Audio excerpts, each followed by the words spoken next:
Écoutons cet extrait des vidéos. Cette fois, c'est grave. Ils planifient une guerre invisible contre les pays de l'Alliance des États du Sahel, le Mali, le Burkina et le Niger. Après qu'ils aient tenté en vain de déstabiliser ces États, quand je parle de ils, vous comprenez de qui il s'agit. Suivez mon regard. Après avoir tenté en vain de déstabiliser ces États, cette fois, ils planifient une guerre invisible. Je vais vous laisser suivre cet extrait de vidéo dans lequel vous-même, vous allez suivre et écouter le plan qu'ils mettent en place pour déstabiliser ces États. Une guerre invisible. Et quand on parle de guerre invisible ici, on parle de guerre biologique. Contre ces trois pays dont le seul crime qu'ils ont commis, c'est de vouloir arracher leur réelle indépendance, mais surtout de prendre leur destin en main. Mais cela passe très mal dans l'oreille des donneurs de leçons, des impérialistes, dont on leur avait dit que l'Afrique était leur héritage, l'Afrique leur appartenait. Mais ils n'ont toujours pas compris que le monde évolue, les choses avec, les mentalités aussi. L'Afrique de papa, c'est terminé. Écoutons cet extrait des vidéos et par la suite, on va se retrouver pour partager la leçon de vie qui se cache derrière. Qu'ils le veulent ou pas, l'Afrique sera libre. Écoutons. C'est toute une zone d'Afrique qui est en train de basculer et qui pourrait devenir le levier de nos compétiteurs, et notamment de la Russie, pour imposer un modèle de société qui n'est pas le nôtre. C'est ça qui se passe, c'est pas uniquement la sécurité. Et on voit cette espèce de traînée de poudre, on voit maintenant les Russes qui sont arrivés au Tchad, qui sont au Burkina, qui sont au Niger, qui sont peut-être bientôt au Sénégal. On sait qu'ils avaient manifesté leur intention de prolonger vers la Côte d'Ivoire. C'est pour moi un peu ça l'enjeu. Du coup, si notre pays a l'intention de continuer à peser ou de conserver une forme d'influence dans cette zone-là, il est clair que ça n'apparaîtra pas dans les champs physiques. Je pense que l'option militaire, ou la présence militaire, ou la visibilité militaire ne sera plus un critère pour développer cette influence. Je pense qu'elle reposera sur les champs immatériels. C'est dans ce domaine-là qu'il faut investir. Et globalement, en le résumant, il faut passer d'une stratégie démonstrative et bruyante à une stratégie discrète et une stratégie d'accès. C'est à mon avis ça l'enjeu. Et tous les acteurs que vous avez réunis ici, mais bien d'autres, devraient participer à cette stratégie, si jamais c'est bien notre stratégie. Vous-même, vous avez écouté.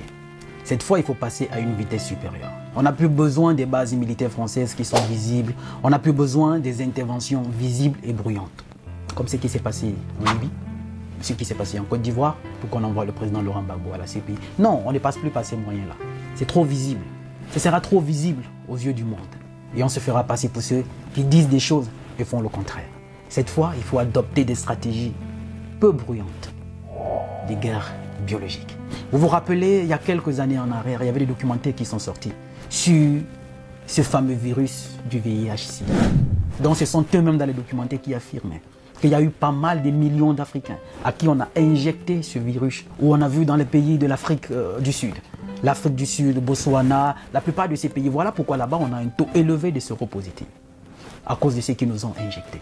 On a eu Ebola quelques temps plus tard, qui a disparu. Récemment, c'était le Covid, dont le monde était confiné. Et quand la guerre en Ukraine a débuté, on ne parlait plus de confinement, on ne parlait plus de virus. Jusqu'à aujourd'hui, on n'en parle plus. De qui se moque-t-on? Oui, voilà la stratégie qu'il prévoit de mettre en place contre ces trois pays. Pour avoir osé dire non, ça suffit comme ça. Après avoir tenté en vain de déstabiliser le Mali, le Burkina et le Niger, on a tous vu ici, à partir du moment où on leur a dit vos bases militaires françaises présentes dans nos territoires, vous allez partir. Après un bras de fer, ils ont fini par partir. Et comme ça ne suffisait pas, au Niger, vous avez vu le bras de fer qu'il y avait entre la France et les nouvelles autorités du Niger. L'ambassadeur ne partira pas, il est resté quelques mois là-bas. Au fini, c'était devenu humiliant et ridicule pour la France. Ils ont fini par appeler leur ambassadeur. Ils sont passés par les sanctions avec la CEDEAO. Les sanctions n'ont rien donné.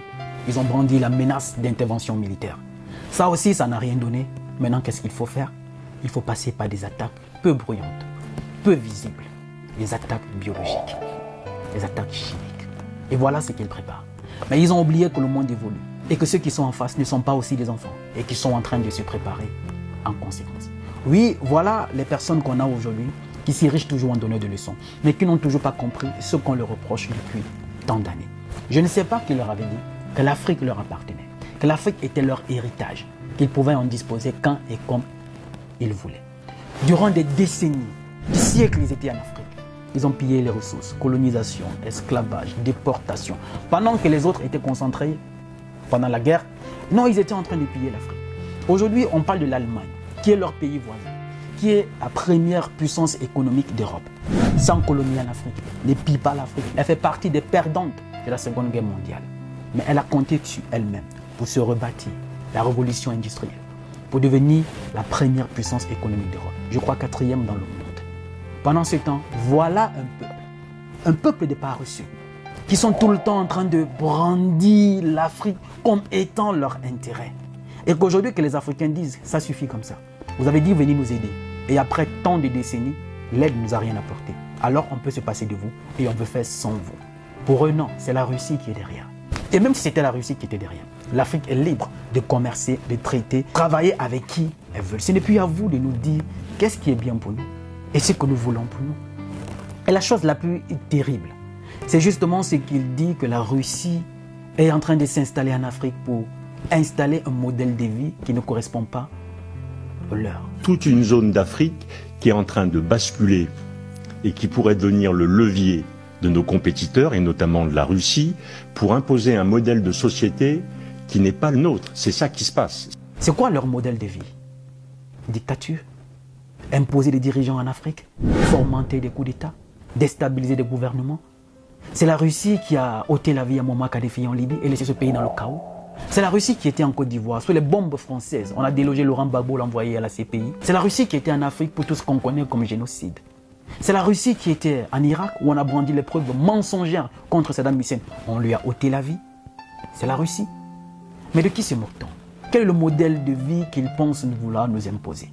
Je crois qu'ils n'ont toujours pas compris que le monde évolue, les choses avec, et que l'Afrique de papa, c'est terminé. Oui, c'est terminé parce que la génération de nos grands-parents ont peut-être vécu sous cette influence-là. La génération de nos papas aussi ont vécu sous cette influence-là. Mais la génération que nous sommes, davantage décomplexée, avons compris que ça suffit comme ça. Au nom de quoi c'est à eux de nous dire ce qui est bien pour nous. Davantage, elles se ridiculisent parce que la plupart des élites françaises en ce moment qui font des sorties, cela les enfonce davantage. On est pro-africain, ça veut dire on est anti-français.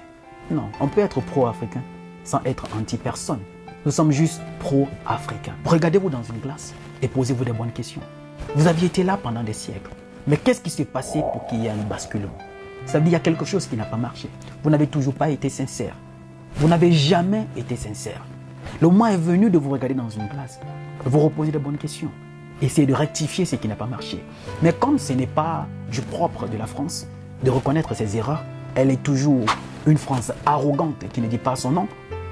C'est justement ce qui persiste et c'est ce qui continue. Et voilà encore un autre qui ressort et dit, là, il faudrait maintenant des interventions peu bruyantes, silencieuses et techniques. Pour des pays qui ont tout simplement demandé, nous on veut prendre en main notre destin. Et comme vous n'êtes pas des personnes assez capables pour en assumer, que la Russie va imposer un modèle de vie qui ne correspond pas au vôtre. Même s'il y avait un modèle de vie, admettons que la Russie devait imposer son modèle de vie. Mais ce n'est pas aux Français qu'elle impose ça. C'est aux Africains. Et ça ne correspond pas au vôtre. Donc là, ça ne passe pas. Comme quoi, l'Afrique vous appartient. Et vous avez toujours voulu sanctionner, comme récemment vous avez toujours dit. Et là, il y a une chasse aux sorciers qui est faite, soit aux créateurs de contenu, comme a dit votre l'ambassadrice française, qu'il faudrait maintenant faire une chasse à toutes ces personnes sur les réseaux sociaux qui font des discours anti-français, comme nous autres là, à qui on envoie des menaces. On ne fait pas un discours anti-français. On n'est pas contre la France. Non, on est juste pro-Afrique. On ne défend que notre Afrique. Et c'est pareil ce qui s'est fait en France. Il y a ce discours en France qui est assez connu, cette phrase est célèbre. La France, tu l'aimes ou tu la quittes. C'est clair. C'est pareil pour l'Afrique. Ce n'est pas à vous de venir nous dire ce qui est bien pour nous. Et aujourd'hui, que nous décidons de prendre notre destin en main, c'est la Russie qui est derrière. Mais la Russie n'a pas fomenté des coups d'État en Afrique. La Russie n'a pas imposé des dirigeants. La Russie ne fabrique pas notre monnaie franc CFA qui est un outil de colonisation et de domination. Ce n'est pas la Russie. Donc aujourd'hui, ce discours ne passe plus. Et malheureusement, vous n'arrivez toujours pas à ajuster votre logiciel. Que le monde évolue, les choses avec. Avec Internet aujourd'hui, la jeunesse africaine est davantage décomplexée. Elle sait ce qui est bien pour elle. Elle connaît l'information qui cadre avec son besoin. Elle connaît ce qui est fake. Elle connaît ce qui est propagande. Mais depuis des décennies, vous nous avez toujours nourris de propagande sur vos médias. Donc pour nous, les informations ont été prises comme un sacerdoce, une vérité absolue qui ne pouvait s'offrir d'aucune contestation. Mais aujourd'hui, avec un peu plus de recul, on se rend compte que vous avez beaucoup menti à nos parents, sous la menace, l'intimidation, le chantage. Et la nouvelle génération que nous sommes, nous disons non, ça suffit comme ça. Et comme ça ne suffit pas pour vous, vous ne voulez pas accepter vos erreurs, c'est la Russie qui est derrière pour instrumentaliser l'Afrique. La famille, je voulais partager cet extrait avec vous pour que vous compreniez que chaque Africain aujourd'hui a un rôle très important à jouer parce que c'est le tournant décisif de tout notre continent qui se décide actuellement. Les assauts vont pleuvoir contre ces trois pays parce qu'ils ont osé dire non. Et la plupart des pays vont les rejoindre parce que ces trois pays pèsent plus que le reste des pays qui sont restés dans la CEDEAO. Et la CEDEAO est en train de se fragiliser. Et la France et les autres sont conscientes qu'il n'y a plus d'outils pouvant les servir de faire de l'oppression, d'opprimer ces pays-là. Pourtant, au départ, le discours d'Emmanuel Macron, c'était Bazoum, c'est le président élu. On ne va pas le laisser tomber. On ne peut pas laisser un président courageux. Mais depuis quelques mois déjà, vous entendez encore parler de Bazoum? Jamais. Ils l'ont oublié. Ils l'ont oublié. Il n'est plus important. Il ne peut plus défendre leurs intérêts. Il ne compte plus pour eux. On l'a mis aux oubliettes. Alors on cherche une nouvelle marionnette qu'on va mettre là, donc on va se servir. Et c'est justement ce que nos dirigeants doivent comprendre. Ces gens ne sont pas là pour nous aider. Ils sont là pour se servir de vous. Vous brandir un certain nombre de conforts, une certaine sécurité. Mais quand ça tourne mal, ils vous laissent tous tomber. Les exemples sont légion. On a vu Alpha Condé, on a vu Ali Bongo, on a vu le président Idriss Déby qu'ils ont sacrifié. On a vu aujourd'hui avec Bazoum. Vous voulez qu'on continue de citer? On dit si on ne peut pas apprendre des erreurs des autres, c'est qu'on est en train de se tromper. On est en train de perdre le chemin. Mais je suis sûr que la nouvelle génération que nous sommes, chacun doit être une caméra. Non pas seulement pour son pays, mais pour notre continent. Comme eux, ils le sont aussi chez eux. Ce n'est pas une question d'être anti-français. C'est tout simplement être pro-africain. Être pro-africain, aimer son continent, le défendre. Et dire ce n'est pas à vous de nous choisir nos amis ou de décider ce qui est bien pour nous. C'est tout simplement se sentir homme, se sentir humain. C'est le droit absolu que chaque individu devait jouir. Alors que chaque Africain soit une caméra pour son pays et pour son continent. Parce qu'en ce moment, l'avenir du monde dépend de notre continent. Ils ont pris conscience que sans nous, ils vont tomber. Alors ils sont prêts à tout pour nous déstabiliser. Toi qui m'écoutes, championne, tu as ton rôle à jouer. Ne te laisse pas prendre dans le divertissement. Ça, c'est le tournant décisif de notre avenir, de l'avenir de nos progénitures qu'il se joue en ce moment. Chacun a sa pierre à porter à l'édifice. Là où nos parents ont échoué, notre génération, il faut bien que nous puissions réussir et laisser un héritage meilleur à nos enfants. Qu'ils le veulent ou pas, l'Afrique sera libre. L'Afrique de papa, c'est terminé. Il n'est jamais trop tard pour arracher sa liberté. Il n'est jamais trop tard pour recommencer. Parce que le rêve n'a pas de date d'expiration. Je suis Roland Campbell, ton frère. Salut.